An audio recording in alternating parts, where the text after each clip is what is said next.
l'idée que nous ne serions plus dans une démocratie, qui est une forme de dictature qui s'est installée. Mais aller en dictature, une dictature c'est un régime où une personne ou un clan décide des lois. Essayez la dictature et vous verrez. Et c'est le nouveau slogan de notre président Emmanuel Macron, c'est une phrase choc, hein, ça c'est sûr. Il a même ajouté « Dictature, c'est un régime où une personne ou un clan décide des lois ». Je comprends plus, je pense qu'il nous annonce lui-même qu'on est en dictature. Là. Je comprends plus. Là.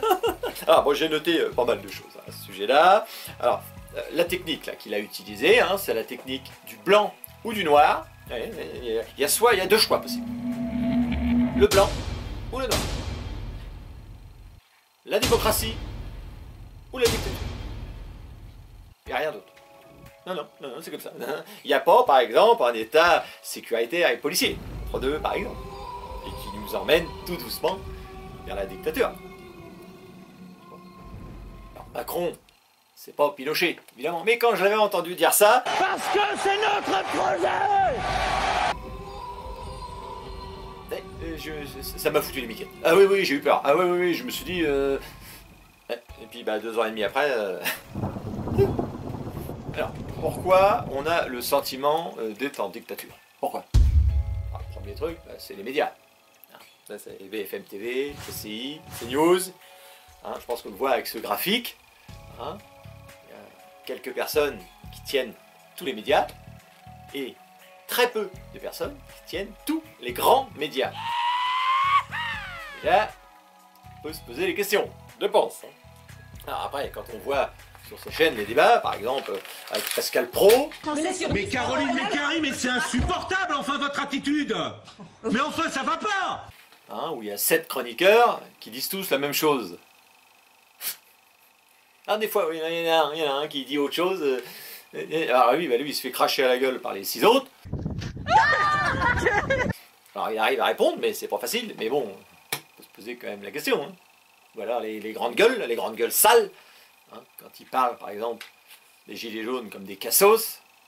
Les gilets jaunes, au départ, c'était très intéressant comme mouvement parce que c'était des gens qui travaillaient. Ceux-là, excusez-moi, c'est des cassos. Hein. Moi, je dis, voilà. On peut se dire que...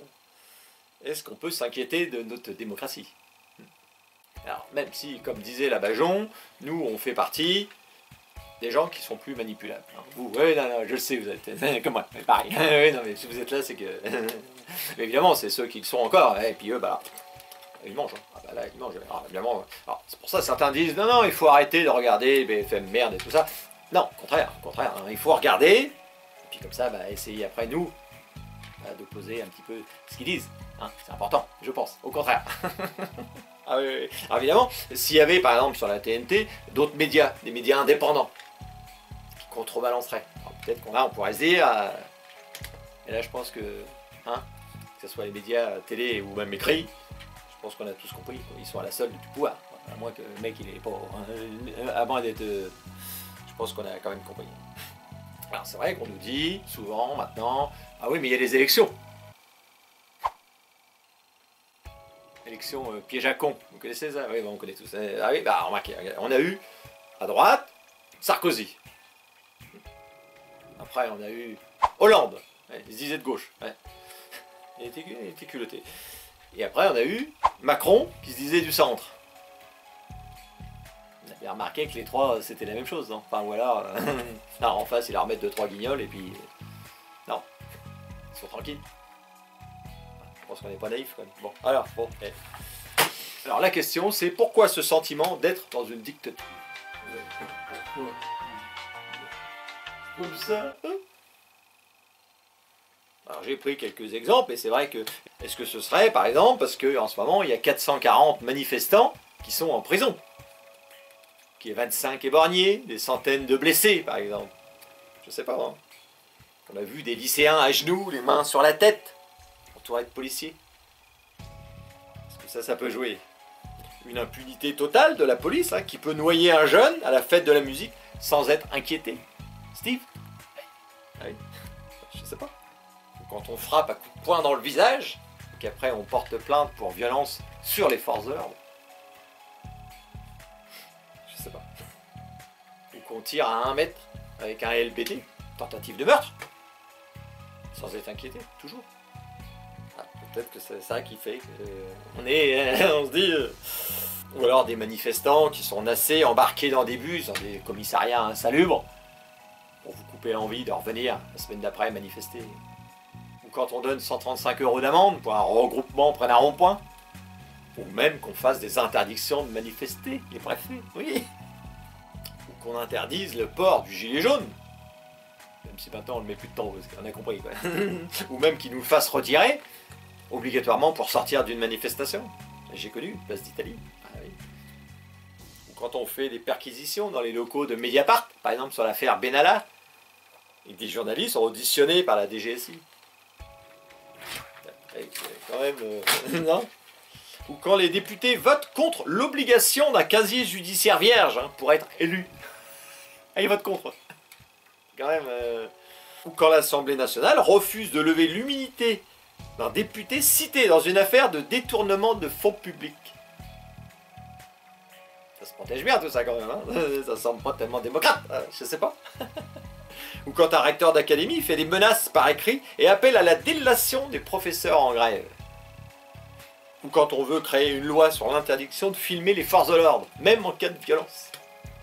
Ou quand on met des centaines de caméras dans les villes et qu'on demande après l'utilisation de la reconnaissance faciale partout. Quand des avocats sont perquisitionnés, comme celui des militants des déchets de Bune, par exemple. Quand il y a des enquêtes ou des arrestations sur des journalistes indépendants, on en a tous vu dernièrement. Il y a eu même Rouen dans la rue, ou à 6 h du matin. Ouais, on veut voir ce que vous avez dans vos appareils photo, et puis vos ordinateurs. Ouais, vous prenez trop de photos. Je sais pas. Est-ce que c'est une démocratie, ça? Ou quand on crée la loi renseignement, la loi anti-fake news, la loi anti-casseurs, la loi anti-terroriste, avec un état d'urgence permanent. Alors c'est sûr que sur le papier, ça paraît bien. Oh, une loi antiterroriste. Est-ce que c'est pas utilisé autrement? Non. On est naïf ou on ne l'est pas? Alors oui, on a le droit, je pense, de se dire qu'on n'est plus tout à fait dans une démocratie.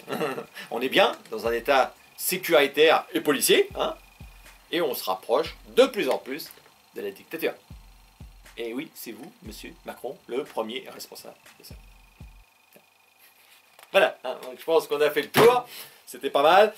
Je pense que vous avez des centaines d'autres exemples, j'imagine, moi aussi. Mais bon, on va pas passer 3 heures à expliquer tout ça. Je pense on en a assez dit, Voilà, allez, moi, musique, et puis bah moi je vais dormir. Oh oui, j'en ai marre. Oh oui, là ça y est, j'ai pas mal travaillé. Allez.